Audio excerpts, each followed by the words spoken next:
So Nintendo Switch Online has been around since late 2018, and of course we've seen numerous updates to the service since it has been available, most notably with the expansion pack and new pricing tier in exchange for access to Genesis and N64 library of games. And interestingly enough, today Nintendo on their channel felt the need to put out a tutorial trailer on how to access your DLC packs if you are actually a paying subscriber to the expansion pack. However, it highlighted one very interesting feature that comes with the service that I had all but forgotten about, and I want to walk through that feature together and have a broad discussion on whether or not this gives us any kind of insight to what Nintendo may be planning in the long term for Nintendo Switch Online. What's up, Nation? If it's your first time on the channel, make sure you join Sunbro Nation by subscribing below. Hit the like button on this video if you enjoy it today, and make sure you turn on your bell notification icon so you're kept up to date with all the newest gaming news. As I mentioned, guys, today we are talking about NSO, and the thing that spawned the idea for this video today was because, funnily enough, Nintendo uploaded a brand new trailer around NSO to their official YouTube channel, and wasn't revealing the August N64 game that is still unannounced at this point. We don't know what it is. No, it was not. It was a tutorial on how to access the DLC packs that come with Nintendo Switch Online Plus expansion pack, as I think it's pretty self-explanatory. Just hop in the eShop and download them, but they actually showcased multiple different ways you could access the DLC, which made me realize that there is an app that, of course, I believe this was added in before we got the expansion pack officially added into the service, and it always made people wonder, is this around the corner for Nintendo announcing new consoles and they're all going to integrate it into this Nintendo Switch Online app? You can see it right on the homepage, and it is readily and easily accessible. However, I don't know, unless if you guys are different than me, I feel like most people probably just go into the eShop, download the NSO style applications that they want to have, and then you just boot them up straight from your home screen. But interestingly enough, Nintendo has actually gone through and created an entire interface that I think is an interesting talking point, because does it hint to anything down the line in terms of where they may take the service? It might be a stretch right now, but they've definitely put in work to the overall interface of what's here. The top left corner, you probably can't see it, but it basically just shows your user icon, because my camera's covering it for you guys, but family membership, how long you've been subscribed, all that good stuff. And then you have an entire I guess just a trending section right now, with kind of all of the things that I guess tie into Nintendo Switch Online and the different features that they have available. Now, what's interesting is it's like this is an entire interface for the Nintendo Switch Online product, and then you could even go into specific product pages that this basically ties into the eShop, although it's still its own application and it has to boot up the eShop separately. But they put in quite a bit of work, and the question is why? Because if you have an eShop interface and you just download the apps from there, why have its own dedicated section of just Nintendo Switch Online features, other than to just help probably sell it to people who have not subscribed yet? And you can kind of see all the different things that come along with the service, whether that be just the basic functionality like being able to play certain games as highlighted here with your friends online, or you can get more into the retro archive style of things, which this is one feature that I guess I've just never spent enough time in this app to be transparent with you all. But they actually have a chronological order, and you can sort this through either all, SNES only, Super NES, or N64, but we'll just leave it on all. You can legitimately see the release date of every single title chronologically when they came out that is available on the service currently. And so every time we get a new game released, you could go here to actually boot it up. If I want to play Ocarina of Time right now, I can just hit start software, and it's going to transfer me straight into the N64 app and then ultimately into the game. So it's like, this is a pretty cool interface. And the one gripe that I have with it, and really even the eShop that I'm sure you guys can probably relate to if you're in it quite a bit, is that, and maybe you could make this the argument that this is why you need just a little bit more processing power or a slight update, but there is just this slight delay in everything you do that kind of feels like a PS3, Xbox 360 generation with their online storefronts, where there was just that kind of little lag if you were going between things fast. And I do think that Nintendo just needs to tighten that up, whether that's a netcode problem, whether that's just processing power. I don't know the reason behind it, but I will tell you guys that if this was as fast as just, whenever you're scrolling through things like the PS5 store, the Xbox Series X, like even just navigating on your PC, if it's powerful enough, this has a noticeable delay that I think would really make things way more enjoyable if Nintendo could just address that small thing and really fix it up. And you can kind of see too, even with really fast internet speeds, it's still something that the images load in after the fact whenever they're scrolling. So who knows? Wrecking Crew, and I wanted to see, I hadn't scrolled to the bottom of this list so far, so Wrecking Crew is technically the oldest game that is available that is part of Nintendo Switch Online. So again, really interesting that you can access all of your games straight through that interface. Of course, that's tied to just Nintendo consoles, and it does exclude Sega Genesis. And then you have this save data cloud section, which of course just shows you all your various save data that's backed up to your cloud.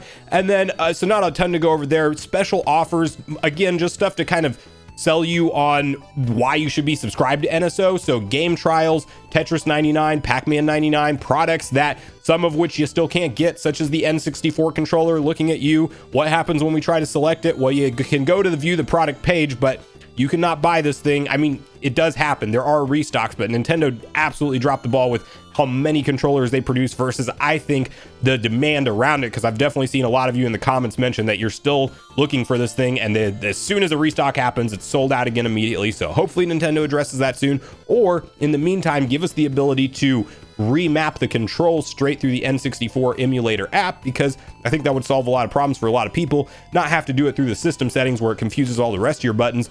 But you have a few different things here that are notable, and this section clearly being more of the sales pitch style thing under the special offers. I think Nintendo could be doing more on that front. Missions and rewards, I want to spend just a little bit of time on before we get into where I think this leads for the future of NSO potentially. This is like Nintendo kind of toying around with, or doing a beta test, if you will, for kind of an achievement style system, which I think you can argue that they should already have implemented. Yes, not everybody cares about achievements and trophies, but there is a large section of gamers that do, and it would be better to just simply offer them than to not, right? So if you don't care about achievements and trophies, it doesn't hurt you to have them available on the system. And if you do care about achievements and trophies, well, then you have it, because just like going through my most recent playthrough, just starting Breath of the Wild again, because it's been so long since I've played that game, and I've decided to do that to distract myself while I'm still recovering from the Rona right now, but I'm feeling so much better today. And by the way, quick side note, thank you guys for all the well wishes. It definitely has meant a ton to me.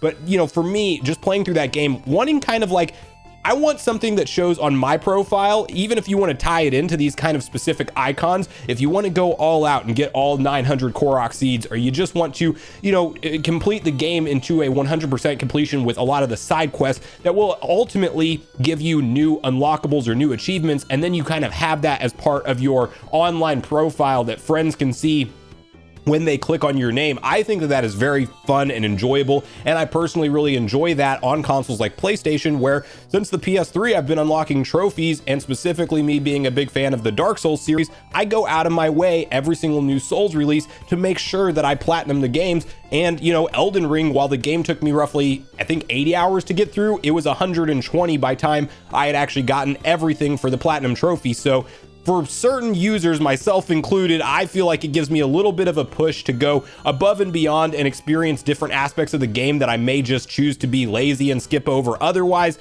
And so while these icons are like a cool little thing, and you have like specific missions and rewards where they'll basically say, boot up this game at this time, do this and that, you'll earn platinum points, which you can then spend on these icons, which you can ultimately turn into your profile. It's like, okay, that's cool, but how about let's take this one step further and just give developers, even if all games don't have them across the board, it just first party Nintendo titles even, I think that's something that they could easily get behind. And this is the closest thing that I've ever seen Nintendo do in the modern era that you could kind of compare to an achievement / trophy system, although it is definitely not, because it's not so much about in-game unlockables and doing extra stuff in the games. It's more about earning platinum points to get custom icons, which it's like, okay, that's kind of tiptoeing into like having a profile show off thing where you can show that, yeah, I've gotten a ton of custom icons. But I think Nintendo's just toying around with that right now, and maybe it's in the back of their mind sometime, hopefully by the next generation of consoles, we may see stuff like a trophy or achievement system, you know, implemented out of the gate. And I think for Nintendo's broad list of franchises that they can implement that with, and their hardcore fan base, it just makes a ton of sense to have it rather than not have it as a feature. And so where I want to pivot this conversation now, because, you know, the last section here you have where they kind of highlighted how you can also access the DLC, which again is self-explanatory. All this is going to do, if you click on these icons to go to details, is it's essentially going to give you a link to go straight to the eShop to actually download it. So if you couldn't find it on the eShop, okay, that's an easy way to access this DLC. What I am hopeful that this Nintendo Switch Online app actually signifies is Nintendo, and they've mentioned this in numerous investor meetings, that the current type of online user base that they have is something that they can roll forward into their future plans, as opposed to what we've seen them do in the past with things like the Wii U eShop and the Wii eShop before it, where there is a hard break in the Nintendo account system. You essentially have to create an entirely new interface, entirely new account system to access their online play. Nintendo's plans now is to use their existing, I don't know how many millions of subscribers, I think over 30 or 40 plus million Nintendo Switch Online subscribers at this point. The plan is to not just forego all of those accounts, but rather to migrate over that user base to what is next. And what I am hopeful for is that this is something like a beta test for whatever the future of NSO is really going to have to offer, because if you can imagine this in a state where we have a library of Nintendo's games right here, where you have all of your consoles, it's zip fast, no lag on more powerful hardware, and you have NES, Super NES, N64, Game Boy, Game Boy Color, Game Boy Advance. Then let's talk about things in the far distant future, hopefully not too far, but things like the GameCube library of games. Maybe one day they get crazy and support the Wii as well. Whenever you're starting to talk about an online service that rolls forward Nintendo's broad library of classic titles, I think that it becomes a no-brainer for people to sign up and subscribe. And while not everybody is a fan of subscription services, like it or not, and I really do like to purchase, or at least have the option to purchase things myself, I'm just going to continue to collect my old retro games to support that habit. But, you know, like it or not, these type of subscription services that are ongoing revenue models for companies are here to stay. And you even see it with things like, you know, Microsoft Office used to be a one-time purchase, and now it's software as a service. You know, they don't want your money one time. They want you to stay subscribed for the broad library of what you have access to. Same thing that we've seen happen with, you know, digital media as far as music and movies. It's much more of a subscription-based service now. And while that may not happen anytime soon entirely with gaming, in terms of like classic content and classic libraries, I think Nintendo knows they have more money to be made doing that type of business model than the one-time purchase virtual console business model, which I'm all for the virtual console to come back, and I would love to have that as an option. But I do think that, you know, the downside to that is all the virtual console games that I bought on my Wii and Wii U, I cannot play anymore without hooking up those consoles. And over time things change, just like those don't have HDMI ports. Well, the Wii U does, but you know, it's not always as easy of a hookup for people to just be able to go back and dig out their old system. And not to mention the Switch with its portability functionality is really taking things to a new height. So if Nintendo looks at the future of their service strategically, and whatever we're around the corner with from either a hardware refresh or the true next gen system, if they take this existing NSO that they've laid the foundation for right now and roll it forward, and don't do a hard reset this time around where all of the classic library of games that we've gotten so far aren't supported anymore, that would be the huge misstep. And sometimes Nintendo does do things like that. So I'm not saying it's confirmation that they won't again, but I do think that they are far more likely to finally realize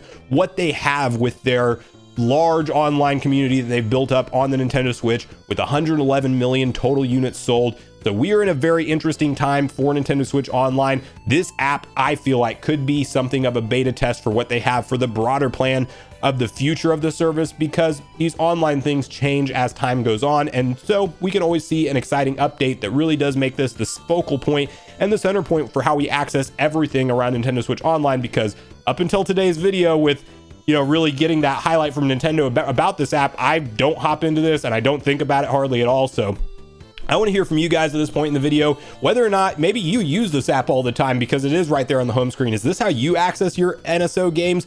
Or you like me and you've always just downloaded them straight from the eShop and then gotten them through your homepage menu and have done it that way? Of course, you can create even groups now and have all your NSO apps in one folder? And what do you want to see specifically from the future of NSO? Do you think Nintendo is smart and they keep this base that they have right now and roll it forward to whatever is next? Do you think they do the hard reset thing again and we all have to sign up for new accounts and none of the NSO stuff that we have today immediately rolls over? And then definitely share with me also if you think missions and rewards is kind of a beta test or something of Nintendo tiptoeing into the trophies and achievement style system, and are you a fan of that and you want to see it on Nintendo consoles, or could you not care less? Because either way, I want to hear from you guys on everything we talked about today in the video. And do you think this app is in any way referencing what Nintendo could be planning for the longer distance future of NSO? So regardless of your thoughts and feelings on everything we talked about today, I do look forward to hearing from you all in the comments down below before you leave the video, as I do look forward to getting a back and forth conversation started with you all around these topics. So watch yesterday's video next if you haven't already, where we discuss a brand new Switch game that just got its launch details revealed and Nintendo's latest comments on the current state of Nintendo Switch hardware and what we are around the corner from in the future. Also, make sure you like, subscribe, turn on your notification bell, and I will see you guys in the next video.